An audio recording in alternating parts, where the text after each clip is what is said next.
इतने में अभिनव की नजर अनन्या से जा टकराई। इससे पहले कि वो कुछ कहता, अनन्या ने उसे चुप रहने का इशारा कर दिया था। ऐसे में अभिनव ने कहा, हाँ एक्चुअली हम दोनों ही तैयार हो रहे हैं। तैयार हो रहे हो? सुबह हो चुकी है, सूरज सिर पर चढ़ रहा है और तुम दोनों अभी तक कमरे में तैयार हो रहे हो, वाह। उधर से हरदेव ने उन दोनों पर गुस्सा करते हुए कहा। हरदेव पाल सिंह कमरे के अंदर आ गए थे। उन्होंने जैसे ही अनन्या और अभिनव को इस हाल में देखा तो उनके होश उड़ गए। उन्होंने तुरंत अपनी आंखें बंद कर ली और कहा, ओह सॉरी, मुझे पता नहीं था कि तुम दोनों इस कंडीशन में होंगे। अनन्या, मुझे तुमसे कुछ जरूरी बात करनी है। मेरी अभी एक अपॉइंटमेंट है और तुम मेरे साथ उस अपॉइंटमेंट के लिए आ रही हो। अनन्या ने जैसे ये बात सुनी तो उसने अभिनव को अपने से दूर कर लिया, लेकिन अभिनव का हाथ अभी भी अनन्या की कमर में था। अनन्या ने हरदेव पाल सिंह की तरफ देखते हुए पूछा, अपॉइंटमेंट? किस चीज की अपॉइंटमेंट? उसके बारे में हम नाश्ते पर बात करेंगे, लेकिन जरा जल्दी करना क्योंकि मेरे पास ज्यादा टाइम नहीं है, हरदेव पाल सिंह ने कहा और अनन्या के कमरे से बाहर निकल गया। उसके जाने के बाद भी अनन्या को अपने कानों के सुने पर विश्वास नहीं हो रहा था। हरदेव उससे अकेले में बात करना चाहता था। क्या बात है, बड़ी खुश नजर आ रही हो, अभिनव ने अनन्या को छेड़ते हुए कहा। अभिनव की आवाज सुनते ही अनन्या ने फिर से अपने गुस्से वाला रूप धारण किया और भारी सी आवाज में बोली, तुम्हारी हिम्मत कैसी हुई ये सब करने की? कुछ देर के बाद जब अभिनव हॉल में पहुंचा तो उसने देखा कि हरदेव पाल सिंह अनन्या से कुछ जरूरी बात कर रहे थे। AK प्राइवेट लिमिटेड हमें एक डील दे रहे हैं। वो चाहते हैं कि उस डील के दौरान तुम हमारी कंपनी को रिप्रेजेंट करो। अगर हमें ये कॉन्ट्रैक्ट हासिल करना है तो इसके लिए तुम्हारा मीटिंग में होना जरूरी है। जब अभिनव के कानों में हरदेव पाल सिंह की ये बात पड़ी तो उसके चेहरे पर मुस्कान आ गई। उसने अकरम को जो काम दिया था, अकरम उसे पूरा कर रहा था। अभिनव अनन्या को उसी के परिवार में उसकी खोई हुई पोजीशन फिर से दिलवाने वाला था। इस दौरान शर्मिला ने भी हरदेव की बात सुनी और अनन्या के पास आकर बोली, आय हाय, तब तो ये बहुत अच्छी बात है, तुम्हें जल्दी करनी चाहिए। शर्मिला को भी अनन्या के लिए ये मौका किसी वरदान से कम नहीं लग रहा था। अनन्या ने कहा, तो हम आपकी गाड़ी में साथ चलेंगे या मैं अपनी गाड़ी लेकर आपके साथ चलूं? अनन्या की आवाज में उसकी खुशी साफ झलक रही थी। अभिनव दूर खड़ा होकर उसे मुस्कुराते हुए देख रहा था। अनन्या ऐसे मुस्कुराते हुए और भी खूबसूरत लग रही थी। इतने में हरदेव ने अनन्या की बात के जवाब में कहा, हम दोनों अलग अलग गाड़ी में जाने वाले हैं। एक बार कॉन्ट्रैक्ट साइन हो गया तो उसके बाद तुम्हें तुम्हारी कंपनी के ऑफिस में जाना पड़ेगा। इतना कहते ही हरदेव पाल सिंह वहां से बाहर निकल गए थे और अनन्या उनके पीछे पीछे चली जा रही थी। उन लोगों के निकल जाने के बाद अभिनव भी उनके पीछे जा रहा था। अभिनव कुछ देर के बाद अपने ऑफिस पहुंच चुका था। जैसे ही वो अंदर आया तो उसे सबसे पहले जैनी नजर आई। जैनी की नजर जैसे ही अभिनव से मिली तो उसने हिचकिचाहट भरी मुस्कान के साथ कहा, गुड मॉर्निंग अभिनव जी। अभिनव भी उसकी ये बात सुनकर मुस्कुराया और बोला, गुड मॉर्निंग, और फिर वो ऑफिस में दाखिल हो गया। जिस तरह से जैनी ने उससे बात की उसे सुनकर अभिनव समझ गया था कि ऑफिस में उसके बारे में फिर से कुछ गॉसिप शुरू होने वाली थी। वो इन चीजों के बारे में सोच ही रहा था कि तभी उसका फोन बज उठा। उसने देखा कि अलाइना का फोन था। उसने तुरंत फोन उठाया और कहा, हेलो नंदिता। नंदिता नहीं, अलाइना। मैंने तुम्हें ये पूछने के लिए फोन किया है कि तुम 4 बजे तक अवेलेबल हो जाओगे। मैं तुम्हें पिक करने के लिए अपने किसी आदमी को भेज दूंगी, बाद में वो तुम्हें ड्रॉप भी कर देगा। उधर से अलाइना ने कहा। अभिनव ने उसकी बात सुन एक पल के लिए सोचा और आखिर में बोला, ठीक है, चलेगा। इसके बाद अभिनव अगले 3 घंटे तक अपने ऑफिस का काम बेमन से निपटाता रहा। कुछ देर के बाद लंच हो गया था। अभिनव उठा और सीधे कैंटीन की तरफ बढ़ने लगा। वहां अभिनव के अलावा और भी बहुत सारे लोग लंच करने के लिए आए थे। जैसे ही वहां बैठे लोगों की नजर अभिनव पर पड़ी तो उनके हाथ का निवाला हाथ में ही रह गया। वो सब बस अभिनव को देख रहे थे। अभिनव ने उनमें से एक को भी पलट कर नहीं देखा और अपना लंच लेने के लिए काउंटर पर चला गया। यही है वो आदमी जो आज भी काम पर लेट आया था, और तुम्हें पता है ये ऑफिस में असिस्टेंट की नौकरी करता है।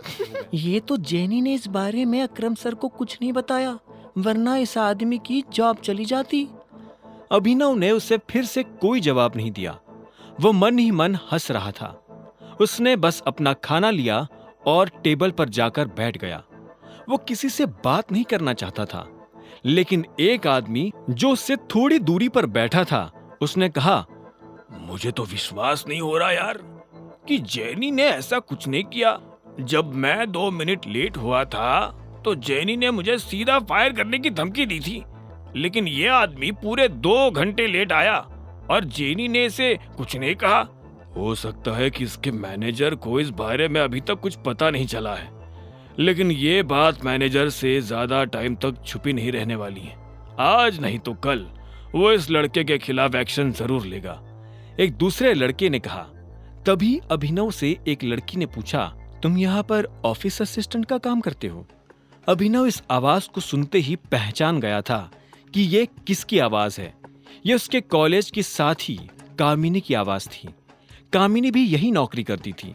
कामिनी अभिनव के सामने आकर बैठी और बोली, अगर तुम इतनी छोटी सी नौकरी करते हो तो उस दिन तुमने रियूनियन पार्टी में इतना मोटा बिल कैसे चुकाया था? अभिनव ने उसकी बात के जवाब में कहा, अगर तुम भी अपने अगले वर्ल्ड टूर के लिए जाने वाली थी तो फिर यहां नौकरी क्यों कर रही हो? अभिनव के मुंह से ये बात सुन कामिनी एक पल के लिए जम गई थी। उसका मुंह सूखने लगा था। जब उससे अभिनव को देने के लिए कोई जवाब नहीं सूझा तो उसने कहा, फिर भी मैं कम से कम तुमसे तो बेटर पोजीशन पर ही हूं। यह सुनकर अभिनव को हंसी आ गई। उसने खीरे का एक टुकड़ा उठाया और चबाते हुए बोला, तो इसका मतलब तुम इस दिन झूठ बोल रही थी? तुम क्या मुझे ताना मारने का मौका ढूंढ रहे थे? एक बात बताओ, यहाँ बैठे सब लोग तुम्हारे बारे में बात करना पसंद करते हैं, लेकिन तुमसे कोई बात करना पसंद नहीं करता। कम से कम मैं तुम्हारे साथ बैठकर खाना तो खा रही हूँ, फिर भी तुम मुझसे इस तरह से बात कर रहे हो। अभिनव ने उसकी इस बात का कोई जवाब नहीं दिया। वो कामिनी को इग्नोर कर चुपचाप अपना खाना खा रहा था। ये देख कामिनी झल्लाई और गुस्से में बोली, ये एटीट्यूड तुम्हें बहुत भारी पड़ेगा अभिनव, बहुत भारी पड़ेगा। इसके बाद कामिनी ने अपनी थाली उठाई और खाना खाने के लिए दूसरी जगह जाकर बैठ गई। अभिनव को कामिनी के जाने से कोई फर्क नहीं पड़ा। वो फिर से अपने ऑफिस आया और उसने बाकी का काम खत्म करना शुरू कर दिया। तभी अभिनव के फोन पर मैसेज आया। ये मैसेज अलायना का था। उसने अभिनव को लेकर आने वाली गाड़ी की डिटेल्स भेजी थी, जो ऑफिस के गेट पर अभिनव का इंतजार कर रही थी। जैसे ही अभिनव लिफ्ट से निकलकर ऑफिस के दरवाजे से बाहर आया तो उसने देखा कि दरवाजे पर एक महंगी सी गाड़ी खड़ी थी। गाड़ी का ड्राइवर गाड़ी के बाहर खड़ा था। अभिनव को आते देख उसने तुरंत गाड़ी का दरवाजा खोला और अभिनव से कहा, अभिनव सर चले। पीछे से आ रही कामिनी ने जब यह सब देखा तो उसके होश उड़ गए। एक ड्राइवर इतनी महंगी सी गाड़ी का दरवाजा खोलकर खड़ा था, वो भी अभिनव के लिए। ये बात कामिनी को हजम नहीं हो रही थी। उसे अभिनव पर शक होने लगा था। इधर अभिनव गाड़ी में बैठ गया। अचानक से उसकी नजर कामिनी के चेहरे पर पड़ी। उसका मुंह खुला का खुला था और वो बस अभिनव को देखती जा रही थी। इतने में ड्राइवर ने अभिनव से पूछा, सर म्यूजिक ऑन कर सकता हूं? अभिनव ने हाँ में सिर हिलाया और बोला, लेकिन हम लोग जा कहाँ रहे हैं? अलायनास पैराडाइज, ड्राइवर ने कहा। यह नाम सुनते ही अभिनव के चेहरे पर मुस्कान आ गई। उधर कामिनी ने जब अभिनव को उस गाड़ी में जाता देखा तो उसका ब्लड प्रेशर बढ़ गया था।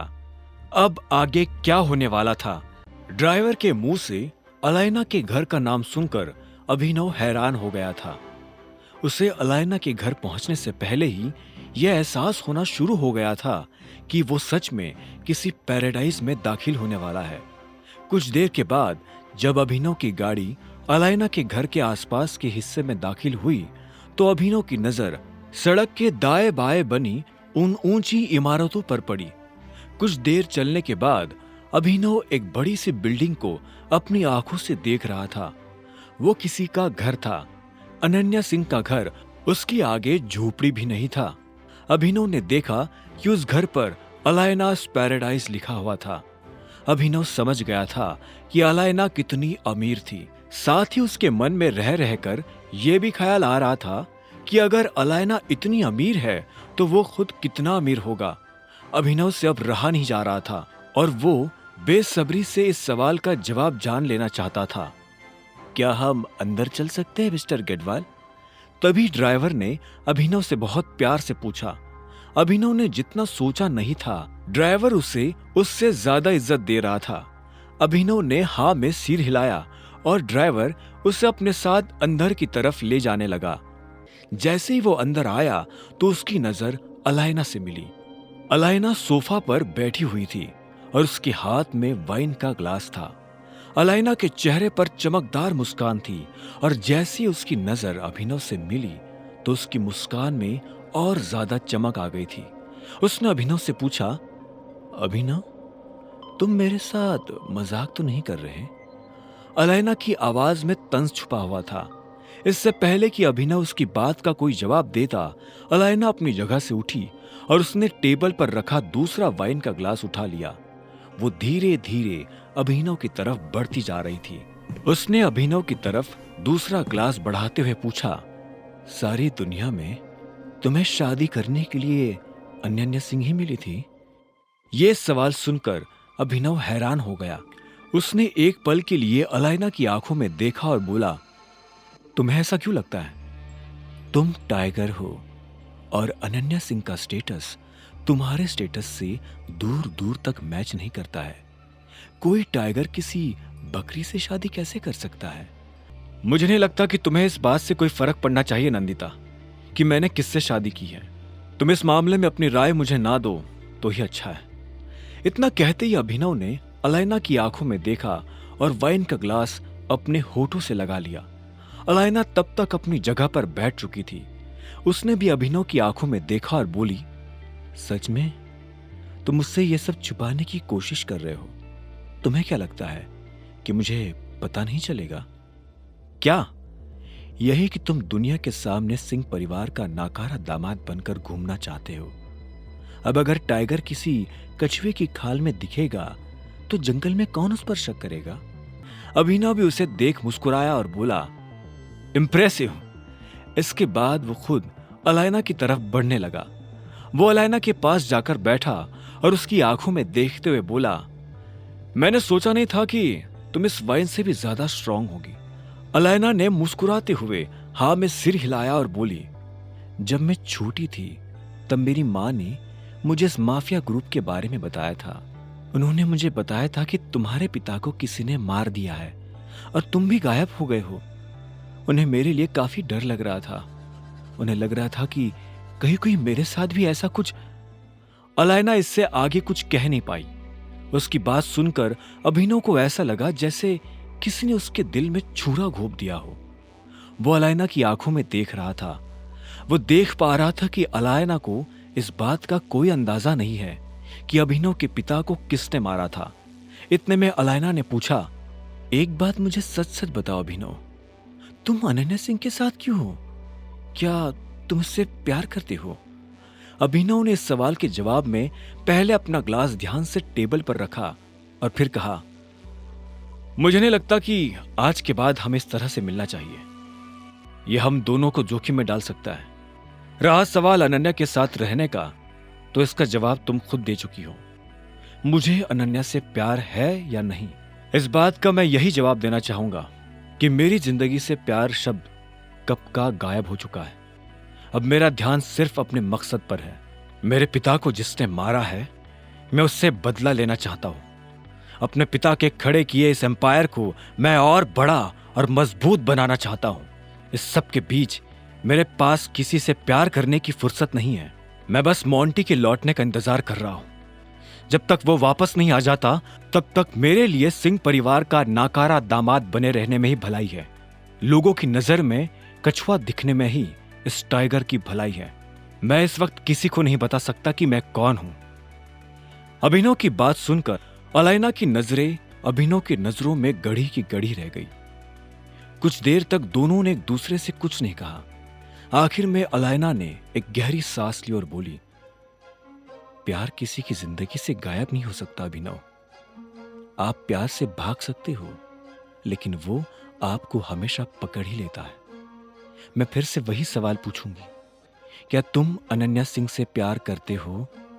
नहीं, मैं उससे प्यार नहीं करता। और हां, अगली बार अगर तुम्हें मुझसे मिलना हो तो मुझे किसी होटल में या क्लब में बुलाना, मैं यहां नहीं आ पाऊंगा। यह सुनते ही अलायना अभिनव की आंखों में देखने लगी। अभिनव को अलायना की आंखों में हल्की सी उदासी नजर आ रही थी। उसने इसे दूर करने के लिए कहा, मैंने सुना है कि हमारे ग्रुप में कोई जासूस घुस आया है। यह बात सुनते ही अलायना झटके से अपने विचारों से बाहर निकली और हाँ में सिर हिलाते हुए बोली, हाँ, लेकिन वो मेरे रास्ते में नहीं है।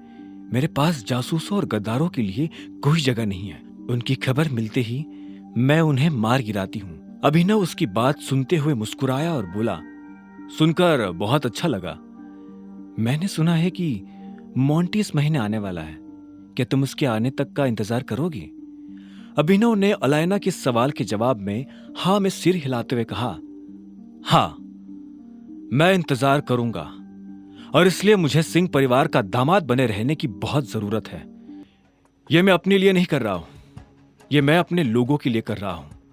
यह मेरी जिम्मेदारी है कि मुझे उन्हें प्रोटेक्ट करना है।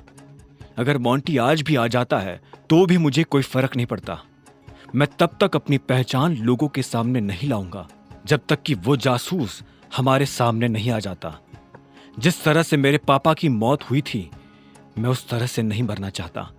अभिनव ने एक सांस में सारी वाइन खत्म की और सोफा से उठकर कमरे से बाहर चला गया।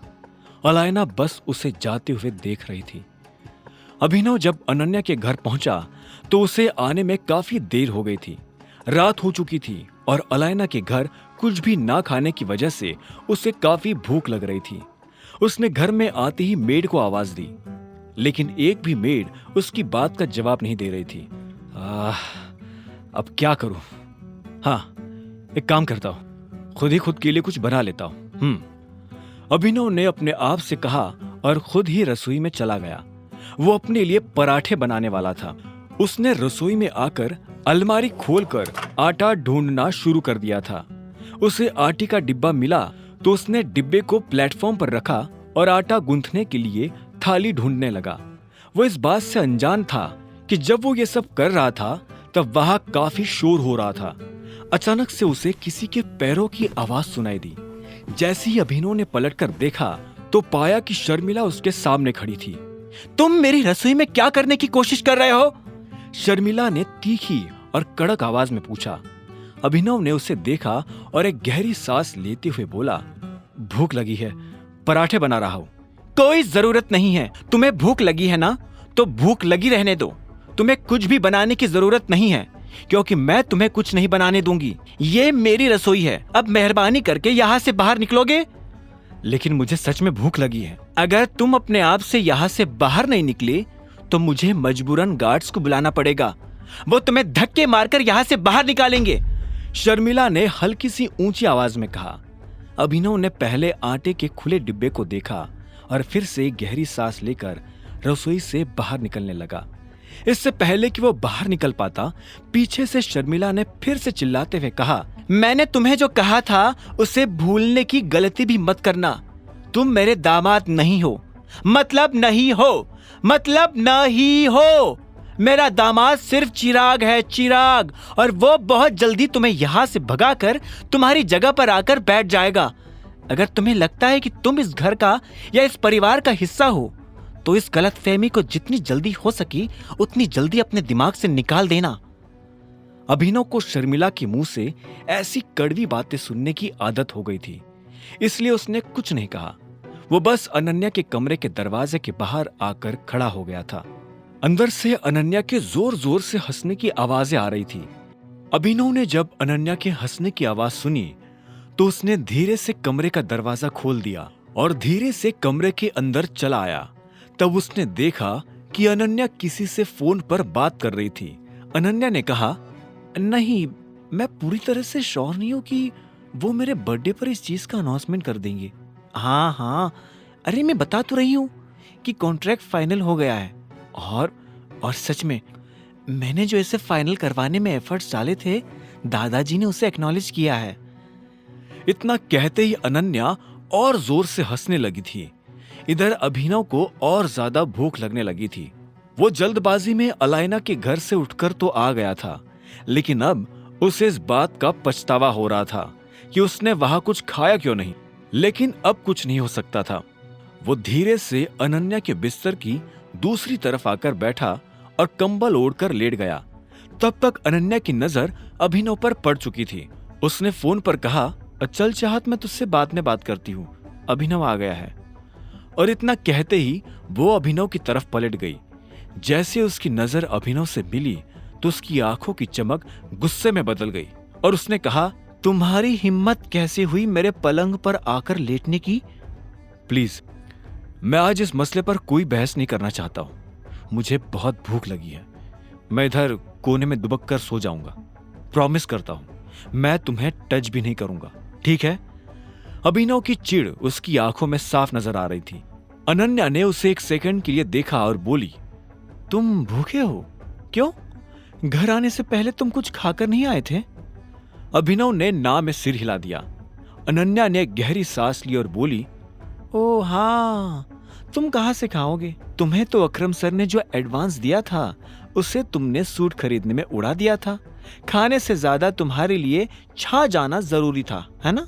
क्या होगा तुम्हारा अभिनव? मेरा जो होगा वो हो जाएगा, पर अभी अगर तुम्हारा हो गया हो तो मैं सो जाऊं? अभिनव ने पूछा। उसकी चिढ़ बढ़ती ही जा रही थी। इससे पहले कि वो सो पाता, अनन्या ने कहा, तुमने किसी मेड से कहा कि तुम्हें भूख लगी है, या तुम ऐसे ही भूखे मरना पसंद करोगे? तुम्हें क्यों मेरी इतनी चिंता हो रही है? अभिनव ने ताना कसते हुए पूछा। मुझे चिंता? और वो भी तुम्हारी? मुझे तुम्हारी कोई चिंता नहीं हो रही है। अगर तुम भूखे मरे तो इसमें नुकसान तुम्हारा ही होगा, और तुम्हारे मरने पर मुझे बुरा लगेगा, क्योंकि मैं तुम्हें सिर्फ अपनी जिंदगी से बाहर करना चाहती हूँ, इस दुनिया से नहीं। चलो उठो और मेरे साथ आओ, अनन्या ने कहा और अपनी जगह से खड़ी हो गई। अभिनव हैरान था। उसे समझ नहीं आ रहा था कि अनन्या उसे कहाँ ले जा रही थी। इतने में अनन्या ने उसे चलने का इशारा किया तो अभिनव उसके पीछे पीछे बढ़ने लगा। अनन्या का उसे इस तरह से ले जाना अभिनव को अजीब लग रहा था। अनन्या मेड के कमरे के पास आकर खड़ी हो गई थी। उसने जैसे ही दरवाजा खटखटाया तो तुरंत 3 मेड कमरे से बाहर निकलकर उसके सामने आकर खड़ी हो गई थी। अभिनव ने देखा कि अनन्या उन तीनों से कुछ बात कर रही थी। 15 मिनट, अगर 15 मिनट से 1 मिनट भी ऊपर गया तो मैं एक आदमी को भूखा मारने के जुर्म में तुम तीनों को जेल भिजवा दूंगी, अनन्या ने फरमान जारी करते हुए कहा। अभिनव को उसका ये रूप देखकर हंसी आ रही थी। Thank you. मैंने जो तुम्हारे लिए किया उससे अगर तुम सच में ग्रेटफुल फील कर रहे हो और मेरे लिए कुछ करना चाहते हो तो प्लीज जल्द से जल्द इस शादी को खत्म करो। अगली सुबह अनन्या अपने काम पर जाने के लिए तैयार हो गई थी। अभिनव को सोने में देरी हो गई थी, क्योंकि उसे खाना 15 मिनट में नहीं बल्कि 1 घंटे में मिला था। अभिनव चाहता तो वो अनन्या से मेड की शिकायत कर सकता था, लेकिन उसने अपने आप को रोक लिया था। जैसे ही अभिनव की नींद खुली तो उसने देखा कि अनन्या महंगी सी ड्रेस पहने तैयार हो चुकी थी। अभिनव ने उसे देखकर कहा, गुड मॉर्निंग। तुम्हारे लिए होगी मॉर्निंग गुड, मेरे लिए नहीं है। ये कोई टाइम है आदमी के उठने का? जब वो तैयार होकर कमरे से बाहर आया तो उसने देखा कि सारा परिवार डाइनिंग टेबल पर नाश्ता करने के लिए बैठ चुका था। अभिनव इसी बात से खुश हो गया था कि वो भी उन लोगों के साथ खाने बैठ सकता था। आज सनी भी उन लोगों के साथ बैठकर नाश्ता कर रहा था। जैसे ही सनी की नजर अभिनव पर पड़ी तो उसने हंसते हुए कहा, अरे देखो जरा, जीजाजी आ गए। अभिनव सनी को वहां देखकर हैरान हो गया। उसने अपने आप को संभाला और डाइनिंग टेबल के पास आकर बोला, गुड मॉर्निंग एवरीवन। मॉर्निंग, सभी ने बड़बड़ाते हुए कहा। क्या बात है, ससुराल में आते ही जीजाजी तो झोपड़पट्टी से लग्जरी फ्लैट हो गए हैं। ये सूट तुमने इसे खरीद कर दिया है अनन्या? जब हम खाने के लिए बैठे हो तो किस तरह की और किस तरह से बात करते हैं इसका तुम्हें अंदाजा नहीं? अनन्या, वो गलत क्या कह रहा है? इतने में शर्मिला ने बीच में आते हुए कहा। वो चाहती थी कि सनी अभिनव का और ज्यादा मजाक उड़ाए, लेकिन इससे पहले कि सनी कुछ कह पाता, अनन्या ने कहा, यह कोई बात नहीं होती मम्मा, इसने बहुत गलत बात की है। मैंने अभिनव को कोई सूट नहीं दिलाया है। मैं क्यों इसे सूट दिलाने लगी? वो खुद काम कर रहा है, खुद कमा रहा है। अच्छा, तो चलो बताओ कि तुम कितना कमा लेते हो? इससे पहले कि अभिनव उसकी बात का कोई जवाब देता, अनन्या ने अभिनव की तरफ देखते हुए कहा, तुम्हें सब में पढ़ने की जरूरत नहीं है अभिनव। दादाजी, हमें काम पर जाने के लिए देर हो रही है, चलते हैं। हमें? अभिनव ने हैरान होते हुए कहा और अनन्या को देखने लगा। अनन्या ने भी अभिनव को देखा और हाँ में सिर हिलाते हुए बोली, चलो। उसकी आवाज सुनकर लग रहा था कि वो काफी जल्दी में है। ऐसे में अभिनव भी अपनी जगह से खड़ा हुआ और अनन्या के पीछे निकल पड़ा। जैसे ही वो दोनों घर से बाहर आए तो इतने में अनन्या बीच में रुकी और बोली, मैंने तुम्हें बचाया है, इसलिए तुम्हें मुझे थैंक यू बोलने की जरूरत नहीं है। असल में मैंने तुम्हें नहीं, अपने आप को बचाया है। चलो मेरे साथ मेरी गाड़ी में आ जाओ, मैं तुम्हें छोड़ दूंगी।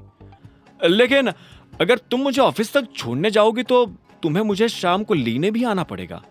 यह सुनते ही अनन्या ने एक पल के लिए अभिनव को देखा और बोली, ठीक है। यह सुनते ही अभिनव अनन्या की गाड़ी में बैठ गया और दोनों ऑफिस जाने के लिए रवाना हो गए। रोज के मुकाबले आज अभिनव भले ही जल्दी ऑफिस आ गया था, लेकिन उसकी पीठ पीछे उसके बारे में जो बातें होती थी वो आज भी थमने का नाम नहीं ले रही थी। बहुत से लोग यही कयास लगा रहे थे कि आखिर मैनेजर अभिनव के साथ क्या करने वाला था। अभिनव लिफ्ट के पास आकर खड़ा हो गया था, जो कि पहले से भरी हुई थी। इससे पहले कि लिफ्ट का दरवाजा बंद होता और वो ऊपर जाती, अभिनव उसमें चढ़ चुका था। जैसे वो अंदर आया तो इतने में उसके पीछे से किसी ने फुसफुसाते हुए कहा, देख रहे हो इसकी बहादुरी? गुड मॉर्निंग अभिनव जी, कैसा रहा कल आपका दिन? इतने में अभिनव को जैनी की आवाज सुनाई दी। वो भी लिफ्ट में अभिनव के साथ थी और उसे देखकर मुस्कुरा रही थी। अभिनव ने उसे देखा और बोला, बहुत बढ़िया, तुम्हारा दिन कैसा था? मेरा भी बढ़िया था, जैनी ने कहा और मुस्कुराने लगी।